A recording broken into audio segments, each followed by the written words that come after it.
que não vai conseguir viver sem a outra. A codependência, ou uma pessoa codependente, é aquela que acha, né, que o outro tenha que precisar dela. Então ela precisa que o outro precise dela. E o que ela faz para isso? Ela faz tudo pelo outro. Ela faz um exagero pelo outro. Então o outro tem uma necessidade, ele vai lá e diz, não, deixa que eu faço, deixa que eu resolvo, deixa que eu pago as contas, deixa que eu planejo, deixa que... Então vai dentro de um processo em que a pessoa que, vamos imaginar que aqui é o dependente e aqui é a pessoa codependente. Essa pessoa vai fazendo tudo pelo outro, aparentemente tem boas intenções, é inconsciente esse processo. E é isso que eu estou fazendo aqui, tentando trazer essa consciência para as nossas relações que podem estar dentro de um processo assim.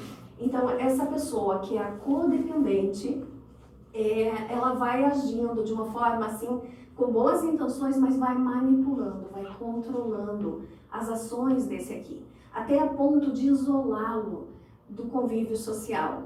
Então, essa pessoa codependente, ela vai dizer, não, essa companhia não é boa para ti, esse lugar onde tu tá indo não é bom, e assim vai um processo a ponto de que essa pessoa não tenha mais convívio e não sofra a influência de outras pessoas para que ela continue sendo dependente dessa aqui.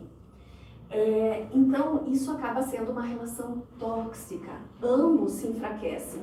No momento que essa pessoa que é a dependente, ela perde a oportunidade de superar-se, de lidar com as suas dificuldades e poder ir além disso, né? Em poder se desenvolver, porque essa diz, não deixa que eu faço. É como se colocasse essa pessoa numa redoma de vidro e não possibilitasse com que ela se desenvolvesse. Então ela vai cada vez se enfraquecendo mais.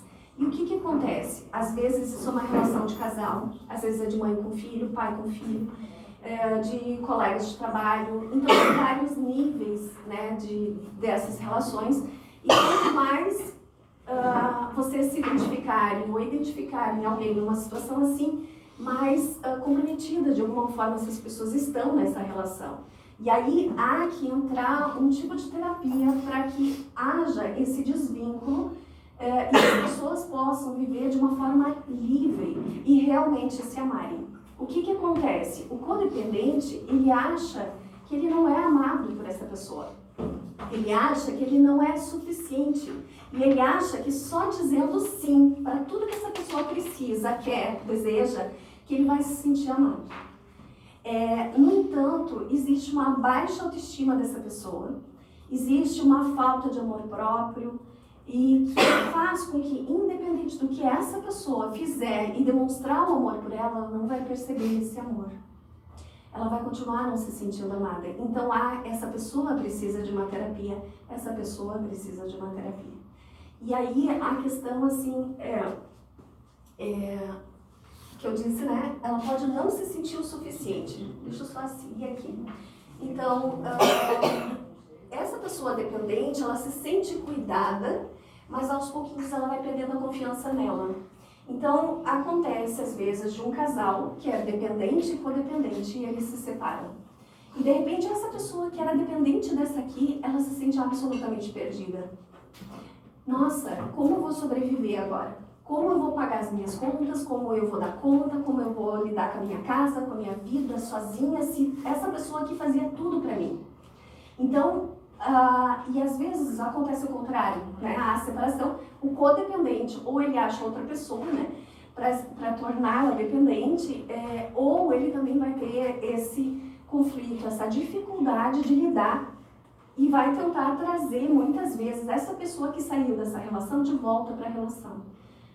E aí a chantagem, a vontade de não, vai ser tudo diferente, né? Às vezes quando o casal se separa e se reconcilia, né? Exatamente porque essa relação tóxica, um vai dependendo do outro, mas acaba sendo algo que não é saudável. Ambos se anulam nesse caso. Esse aqui vive a vida desse e esse não vive plenamente. Porque ele tem desejos, esse realiza. Ele tem sonhos, esse talvez boicote ou modifique ou sugere diferenças. Então, nenhum dos dois está vivendo plenamente. E nenhum dos dois está livre para viver e seguir o seu fluxo, fortes, fortalecidos por si mesmo, com uma autoestima reforçada. Eu falei tudo.